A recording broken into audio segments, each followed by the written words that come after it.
పాపం జగన్మోహన్ రెడ్డికి ఏం తెలియదండి.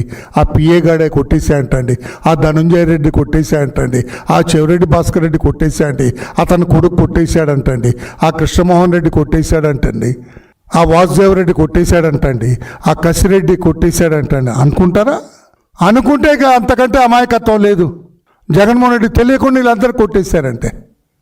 అందుకే నేను రాష్ట్ర ప్రజలందరూ కూడా గౌరవ జగన్మోహన్ రెడ్డి గారిని, అందుకే మొట్టమొదటి నైతిక విలువలు లేని రాజకీయ నాయకుడు అన్నాను నేను. అదే బిగినింగ్ నుంచి కూడా, అతను తండ్రి ఉన్నప్పటి నుంచి కూడా, తండ్రికి కొడుకుగా ఇతను ఉన్నప్పటి నుంచి కూడా ఇతను బెంగళూరులోనే ఉండమన్నారు తండ్రి. మీరు హైదరాబాద్ రావద్దండి అని చెప్పాడు కొడుకుని. ఎందుకు? మీరు సరైన కొడుకు అయితే ఎందుకు రావద్దంటారు? నా పక్కన ఉండరా, నాకు అండగా ఉండని కోరుకుంటాడు కదా తండ్రి. ఎందుకు నువ్వు అడుగు పెట్టొద్దు హైదరాబాద్లో అన్నారు? అప్పుడే మీ క్యారెక్టర్ రాష్ట్ర ప్రజలకు తెలిసిపోలా, మీరు ఎటువంటి వ్యక్తి తెలిసిపోలా. నైతిక విలువలు లేని రాజకీయ నాయకుడు జగన్మోహన్ రెడ్డి గారు. అవినీతే లక్ష్యంగా రాజకీయం నడిపిన వ్యక్తి జగన్మోహన్ రెడ్డి గారు. ఈ రకంగా చూస్తే మీరు రాష్ట్ర ప్రజలకి సమాధానం చెప్పాలా? మీ వెంట ఉన్న వాళ్ళందరికీ అరెస్టులు, జైళ్ళు.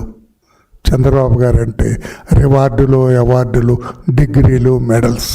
ఇది మీ ఇద్దరి మధ్య డిఫరెన్స్ అని చెప్పాలని రాష్ట్ర ప్రజలందరూ కూడా దీన్ని అర్థం చేసుకోవాలని విజ్ఞప్తి చేస్తున్న.